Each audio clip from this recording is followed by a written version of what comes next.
नमस्कार दोस्तों, स्वागत है आपका बिहार समाचार में। तो चलिए बिहार की 10 प्रमुख बड़ी खबरों के बारे में जानते हैं। तो खबरों की ओर रुख करने से पहले एक नजर हेडलाइंस पर। बिहार लोक सेवा आयोग ने निकाला इन पदों के लिए आवेदन। पूरे डिटेल के लिए ऑफिशियल वेबसाइट करे विजिट bpsc.bis.nic.in पर। बिहार पंचायत चुनाव में हो रही देरी का विधान परिषद इलेक्शन पर भी पड़ेगा असर। 24 सीटों पर चुनाव के लिए जुलाई में आसार नहीं।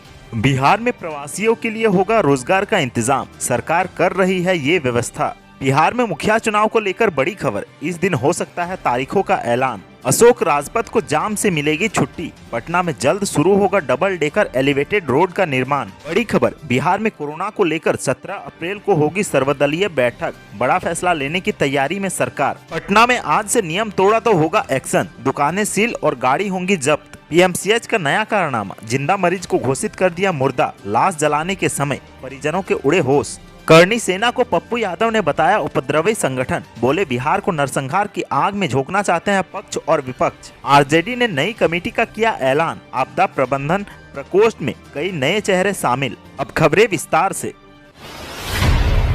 बिहार लोक सेवा आयोग ने 8 अप्रैल 2021 को अपनी आधिकारिक वेबसाइट bpsc.bis.nic.in पर सहायक लेखा परीक्षक अधिकारी पदों की भर्ती के बारे में एक अधिसूचना प्रकाशित की है। एओ के पद के लिए कुल 138 रिक्तियां जारी की गई है। इसके लिए भर्ती की जाएगी। भर्ती प्रक्रिया के लिए ऑनलाइन पंजीकरण प्रक्रिया 17 अप्रैल 2021 से सक्रिय होगी और उम्मीदवार 15 मई 2021 तक आवेदन कर सकते हैं। इन पदों के लिए उम्मीदवार को किसी भी मान्यता प्राप्त विश्वविद्यालय से वाणिज्य, अर्थशास्त्र, सांख्यिकी या गणित सहित किसी एक विषय में स्नातक होना चाहिए। MBA, CA, ICWA और CS प्रमाण पत्र भी इन पदों के लिए आवेदन करने के लिए पात्र हैं। वहीं इन पदों के लिए उम्र सीमा न्यूनतम आयु 21 वर्ष और पुरुष के लिए अधिकतम आयु 37 वर्ष, वहीं महिला के लिए अधिकतम आयु 40 वर्ष तय की गई है। आयु में नियमानुसार छूट लागू है। बिहार में पंचायत चुनाव की क्षीण पड़ती संभावना का असर अब विधान परिषद के रिक्त होने वाली सीटों पर साफ दिखने लगा है। बिहार विधान परिषद की स्थानीय प्राधिकार कोटे की 24 सीट पर निर्वाचित सदस्यों का कार्यकाल जुलाई में पूरा हो रहा है। विधान परिषद की इन सीटों के मतदाता ग्राम पंचायत के मुखिया, वार्ड सदस्य, पंचायत समिति के सदस्य, जिला पार्षद के सदस्य भी होते हैं। इसके अलावा नगर पंचायत, नगर परिषद और नगर निगम के नवनिर्वाचित सदस्यों के अलावा छावनी बोर्ड के सदस्य स्थानीय क्षेत्र प्राधिकार के माध्यम से निर्वाचित होने वाले सदस्यों का चुनाव करते हैं। त्रिस्तरीय पंचायतों का कार्यकाल जून में समाप्त हो जाएगा। इसके पहले अभी तक पंचायत चुनाव में विलंब के साफ संकेत मिल रहे हैं। पंचायती राज संस्थाओं के सदस्यों के नहीं रहने से विधान परिषद का चुनाव भी प्रभावित हो जाएगा। विधान परिषद की 24 सीटों पर निर्वाचित सदस्यों का कार्यकाल 16 जुलाई को समाप्त हो रहा है। इनका चुनाव 16 जुलाई के पहले करा लेना है। इन 24 सीटों में से 4 सीटें पहले से ही खाली है। कोरोना के तेजी से बढ़ते खतरे को देखते हुए बाहर से बड़ी संख्या में लोगों के बिहार लौटने के फिर से संभावना जताई जाने लगी है। इसे देखते हुए इस बार राज्य सरकार ने भी अपने स्तर पर इसकी तैयारियां पहले से शुरू कर दी है। विकास आयुक्त आमिर सुबहानी ने बैठक करके इससे संबंधित कार्य योजना तैयार करने की कवायद शुरू कर दी है। सभी संबंधित विभागों से कहा गया है कि वे अपने यहाँ रोजगार के अधिक से अधिक अवसर का इंतजाम करें। इसके लिए आकलन करके रखें और जैसे जैसे लोग यहाँ आएंगे उन्हें ज़रूरत या उनके स्किल के मुताबिक रोजगार मुहैया करा दिया जाए। इससे खासतौर से ग्रामीण विकास विभाग, ग्रामीण कार्य विभाग, पथ निर्माण विभाग, जल संसाधन विभाग, भवन निर्माण विभाग समेत ऐसे अन्य विभाग शामिल हैं। पिछले लॉकडाउन के अनुभवों के आधार पर इन्हें रोजगार के अवसर अधिक से अधिक उपलब्ध कराकर रखने के लिए कहा गया है। इस बार जो लोग बाहर से आएंगे और वे यहाँ रोजगार करने के इच्छुक होंगे या मांगेंगे तो उनसे शुरू में फॉर्म भरवा लिया जाएगा, जिनसे उनके स्किल या अनस्किल होने से संबंधित जानकारी रहेगी। इस आधार पर उन्हें रोजगार मुहैया कराने में सहूलियत होगी। राज्य सरकार उनके स्किल के आधार पर उन्हें रोजगार मुहैया कराएगी। जो व्यक्ति हुनरमंद नहीं होंगे तो उन्हें सामान्य स्तर का रोजगार उपलब्ध कराया जाएगा।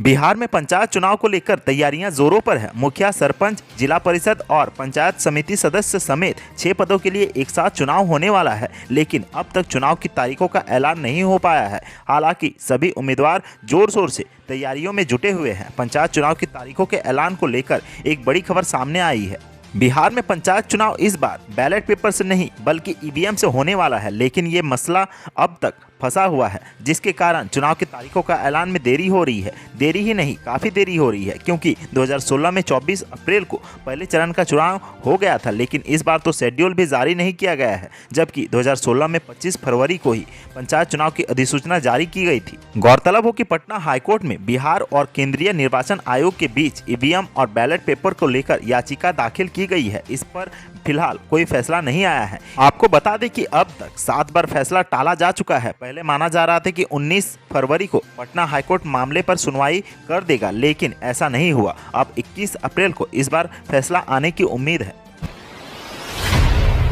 पटना के लोगों को जल्द ही अशोक राजपथ पर लगने वाले लंबे चौड़े जाम से छुटकारा मिलने वाला है। पहली बार राजधानी में डबल डेकर एलिवेटेड रोड के निर्माण से जाम की समस्या से निजात मिल जाएगी। निर्माण की यह जिम्मेवारी बिहार राज्य पुल निर्माण निगम पर सौंपी गई है। आपको बता दें कि अशोक राजपथ के संकरा होने के कारण डबल डेकर एलिवेटेड रोड बनाने का निर्णय किया गया है। जानकारी के मुताबिक इस डबल डेकर एलिवेटेड रोड का निर्माण कारगिल चौराहे से होगा। इसकी लंबाई 2200 मीटर लंबी होगी। निर्माण कार्य में लगभग 442 करोड़ की लागत आएगी। इस पुल के टेंडर का काम इसी अप्रैल के अंतिम सप्ताह में शुरू हो जाएगा। डबल डेकर एलिवेटेड रोड के निर्माण से अशोक राजपथ पर लगने वाला भीषण जाम खत्म हो जाएगा।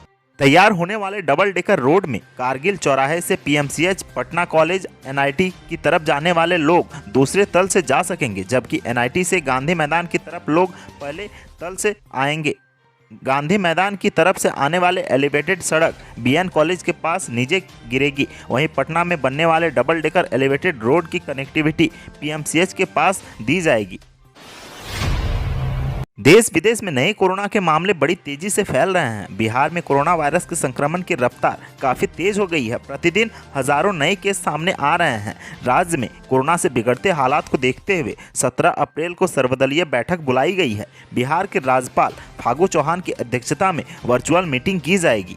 शुक्रवार को बिहार में नई गाइडलाइन जारी किए जाने के बाद राजभवन की ओर से बड़ी जानकारी दी गई है। बिहार में कोरोना से बिगड़ते हालात को देखते हुए राज्यपाल फागू चौहान की अध्यक्षता में 17 अप्रैल को सुबह 11 बजे सर्वदलीय बैठक बुलाई गई है। वर्चुअल तरीके से यह बैठक की जाएगी। शनिवार को बिहार के डिप्टी सीएम तारकिशोर प्रसाद और संसदीय कार्य मंत्री विजय कुमार चौधरी से मुलाकात के बाद यह अहम निर्णय लिया गया है।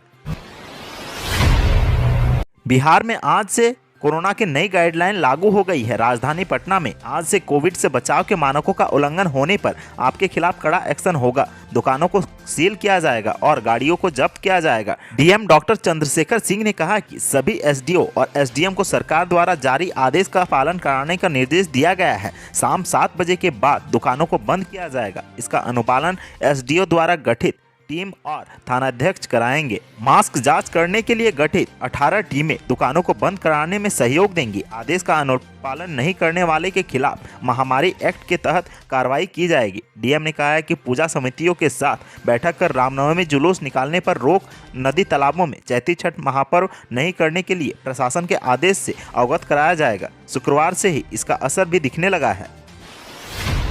बिहार के सबसे बड़े अस्पताल में एक बड़ी लापरवाही का पर्दाफाश हुआ है। यह इतनी बड़ी घटना है कि पीएमसीएच प्रशासन और बिहार सरकार की स्वास्थ्य व्यवस्था पर सवाल उठने लगे हैं। कोरोना से लड़ाई को लेकर नीतीश सरकार कितनी गंभीर है, इस घटना ने हेल्थ डिपार्टमेंट को बेनकाब कर दिया है। दरअसल राजधानी स्थित पीएमसीएच में जिंदा मरीज को मुर्दा घोषित करने का मामला सामने आया है। रविवार को पीएमसीएच में एक जिंदा मरीज को डॉक्टरों ने मुर्दा घोषित कर दिया। पीएमसीएच में इलाज करा रहे 40 साल के मरीज को अस्पताल प्रबंधन की ओर से मृत्यु का प्रमाण पत्र भी सौंप दिया गया और तो और उसकी डेड बॉडी भी परिजन को सौंप दी गई। लेकिन शमशान घाट पर अंतिम संस्कार के समय मृतक के परिजनों ने जैसे ही शव के ऊपर से कवर को हटाया, उनके पैर तले जमीन खिसक गई, उनके होश उड़ गए, क्योंकि ये उस व्यक्ति की लाश नहीं थी जिसकी ये इलाज कराने आए थे। बताया जा रहा है कि पटना के बाढ़ के रहने वाले चुन्नू कुमार को ब्रेन हेमरेज हुआ था। 9 अप्रैल को उसे पीएमसीएच में भर्ती कराया गया था। डॉक्टर इनका इलाज कर रहे थे। इसी बीच उनके घर वालों को सूचना दी गई कि चुन्नू कुमार की मौत हो गई है।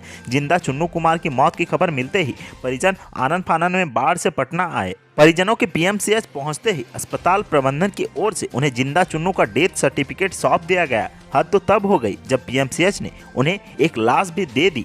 चुन्नू के परिजन किसी और की डेड बॉडी को लेकर चुन्नू का लाश समझकर उसका अंतिम संस्कार करने पटना के बासघाट पर पहुंचे। शमशान घाट पर शव को जलाने से पहले चुन्नू कुमार की पत्नी कविता देवी आखिर बार अपने पति चुन्नू का चेहरा देखने को इच्छा व्यक्त की। कविता देवी की बात मानकर जब परिजनों ने लाश के चेहरे से कवर हटाया तो उनके होश उड़ गए। दरअसल चुन्नू समझकर जिसका वे अंतिम संस्कार कर रहे थे वे चुन्नू नहीं बल्कि किसी और की लाश थी। इस घटना के बाद चुन्नू के घर वालों ने थोड़ी राहत की सांस ली। वे आनन फानन में दौड़े दौड़े पीएमसीएच पहुंचे और प्रबंधन को पूरी बात बताई। अंदर जाकर पड़ताल किया गया तो पता चला कि चुन्नू मरा नहीं बल्कि जिंदा है और इसका इलाज चल रहा है। मधुबनी नरसंहार के बाद बिहार की सियासत गरमाई हुई है। जन अधिकार पार्टी के सुप्रीमो और पूर्व सांसद पप्पू यादव ने पक्ष और विपक्ष के ऊपर इस मामले को लेकर राजनीति करने का आरोप लगाया है। रविवार को पप्पू यादव ने मधुबनी गोलीकांड को लेकर करणी सेना को भी निशाने पर लिया है और कहा है कि ये उपद्रवी संगठन है। रविवार को पार्टी कार्यालय में आयोजित प्रेस कॉन्फ्रेंस के दौरान जन अधिकार पार्टी के संरक्षक पप्पू यादव ने कहा कि मधुबनी गोलीकांड के बाद बाहर से आए करणी सेना के लोगों ने समाज में उन्माद फैलाने की कोशिश की। बिहार यह बर्दाश्त नहीं करेगा। हम अपनी समस्याओं को हल करना जानते हैं। जन अधिकार पार्टी सभी दोषियों को कड़ी सजा दिलवाएगी। जिन लोगों ने बिहार में अराजकता फैलाई है उन्हें माफ नहीं किया जा सकता है। समाज को बांटने वाले दलों पर प्रतिबंध लगाया जाना चाहिए, फिर चाहे वो करणी सेना हो, बजरंग दल हो या कोई अन्य संगठन। बिहार सरकार कमजोर है जिसके कारण उपद्रवी संगठन बिहार को अशांत बनाए हुए है। इस वक्त एक ताज़ा खबर आरजेडी के खेमे से आ रही है। कोरोना महामारी के बीच राष्ट्रीय जनता दल ने आपदा प्रबंधन प्रकोष्ठ के नई प्रदेश कमेटी का ऐलान किया है। पार्टी के प्रदेश अध्यक्ष जगदानंद सिंह ने नई प्रदेश कमेटी का अनुमोदन किया है जिसमें कई नए चेहरों को शामिल किया गया है। आरजेडी के प्रदेश प्रवक्ता चितरंजन गगन ने बताया कि प्रकोष्ठ के पूर्व प्रदेश अध्यक्ष के पीके चौधरी को फिर से प्रदेश अध्यक्ष के पद पर मनोनीत किया गया है। इसके साथ ही नई कमेटी के 9 उपाध्यक्ष, 1 प्रधान महासचिव, 9 महासचिव, 22 सचिव और 3 प्रवक्ता बनाए गए हैं। चितरंजन गगन ने बताया कि विजय पासवान, सुभाष निराला, राजाराम यादव, ज्ञान शंकर ज्ञानू, उदय उज्ज्वल यादव, शैलेंद्र सिंह, आनंद कुमार भगत, रंजन कुमार राम और सुशील मित्तल को अध्यक्ष मनोनीत किया गया है, जबकि आनंद कुमार भगत, राज गोराई, आशुतोष कुमार को प्रवक्ता बनाया गया है।